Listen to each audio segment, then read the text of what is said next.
Château Laurier.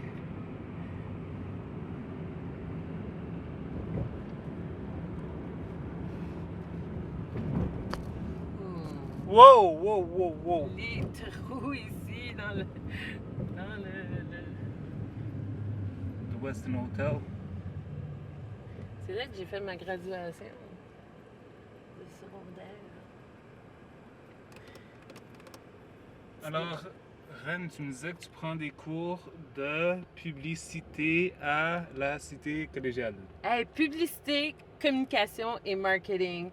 C'est vraiment Intéressant, le fun. J'aime ça au bout. Tu sais, j'ai été coiffeuse pendant 20 ans et puis techniquement docteur de cheveux 2 fois dans ma vie. Docteur de cheveux. Docteur de cheveux, tu sais, techniquement, c'est quoi ce genre de police-là? C'est des une police Parlement. du Parlement. Ah, ils ont pas fini de prendre nos taxes, hein? Ah, mais les autres, les scooters, ils payent pour ça. Hein? Un petit focus. La police du Parlement. Alors, le cours de publicité est vraiment intéressant. J'aime vraiment ça parce que sérieusement, ça travaille ma créativité, quelque chose que c'est facile pour moi à travailler.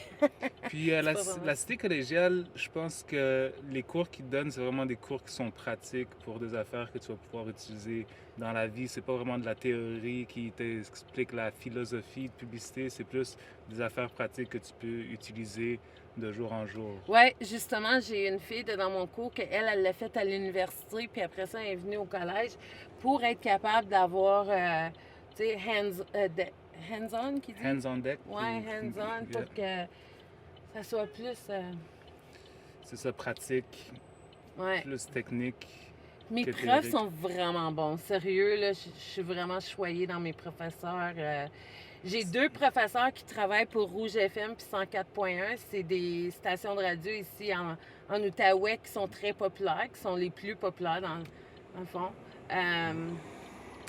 Eux autres, ils nous expliquent vraiment comme la publicité radio, les méthodes que tu as pour aller chercher ton public cible, les gens qui sont... C'est important de savoir c'est quoi ton public cible quand tu vends à quelqu'un. Tu sais, en marketing, Absolument. Si tu sais pas c'est qui ton public, toute ta stratégie de marketing c'est trop vaste. ne peut pas être vraiment bien appliquée, j'imagine. Lui, Puis, on va laisser le scooter passer. Vas-y, mon cher. Dans tes professeurs, c'est quel le professeur le plus drôle? Honnêtement, Benoît, c'est le suis en chef. Là. Lui, il est vraiment bon, tu sais. Il fait des insides, puis... ouais. Marilyn Joly, elle est jolie aussi. Elle est très jeune, mais elle note dedans, puis elle est capable de... Elle est très professionnelle, elle est très gentille. C'est elle que tu me disais qui était une ancienne de la cité? Non, ça c'est France. Ça c'est France, ok, d'accord. Ouais. Actually, Marilyn Joly, je pense que oui, elle a étudié à la cité, elle aussi. Mais elle a un bon poste maintenant avec Rouge FM puis 104.1. C'est elle qui est en charge des publicités créatives.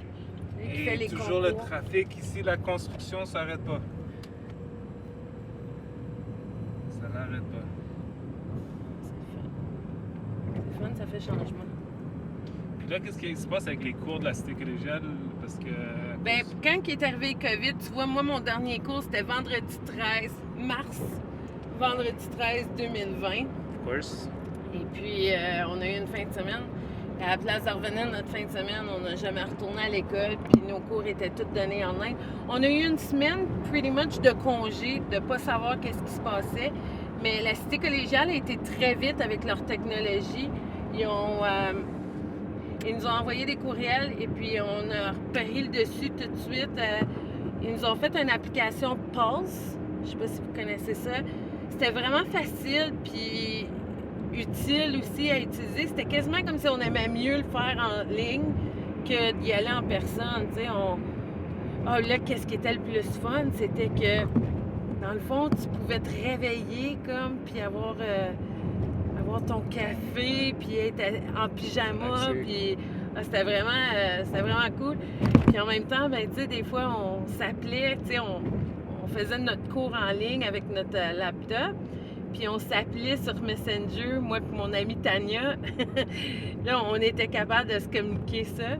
Des fois, on avait les mêmes cours, mais des fois, on avait comme un cours à des différentes heures. Ça, c'était intéressant d'être capable de se partager les idées, puis un petit peu de l'aide sur les tests aussi. On va pas vous mentir, ça a bien aidé. Ça. Mais moi, je trouve qu'à Cité collégiale, en tout cas quand j'étudiais là-bas, c'était une des affaires que j'ai appris très tôt, c'est bon d'étudier avec d'autres personnes. Oui. Si tu te mets en groupe pour étudier, ça permet d'étudier mieux, d'une manière plus organisée. Il y a une personne qui s'occupe de prendre des notes sur un sujet, l'autre sur un autre sujet et tout. On synthétise tout ça et puis d'habitude, ça fonctionne mieux de cette manière. Bien, c'est sûr que c'est important de s'intégrer avec des gens qui sont semblables à toi parce que ça l'aide, mais tu sais, justement, c'est pas tout le temps évident de se faire ami avec tout le monde. Puis des fois, en groupe, qu'est-ce qui arrive, c'est que toi, tu fais plus le travail que les autres ou d'autres font plus le travail que toi, puis ils ont toutes des techniques différentes. Tu sais, c'est le fun d'apprendre à être capable de travailler en groupe. Et puis d'avoir le challenge aussi de travailler en groupe parce que des fois, tu voudrais juste faire le travail tout seul, mais tu n'avais pas le choix. Il fallait que tu le fasses en équipe. Il y a eu un programme que justement, j'ai fini par faire le travail tout seul, puis j'ai pas passé. J'ai eu 40%. Mais là, tout le groupe était pas déçu parce qu'il n'avait pas fait le travail. C'est bon de se prendre en avance aussi. Ouais. Ça, c'était pas ma spécialité. Ouais, tu sais, garder ça dernière minute, tu l'apprends vite que ça te donne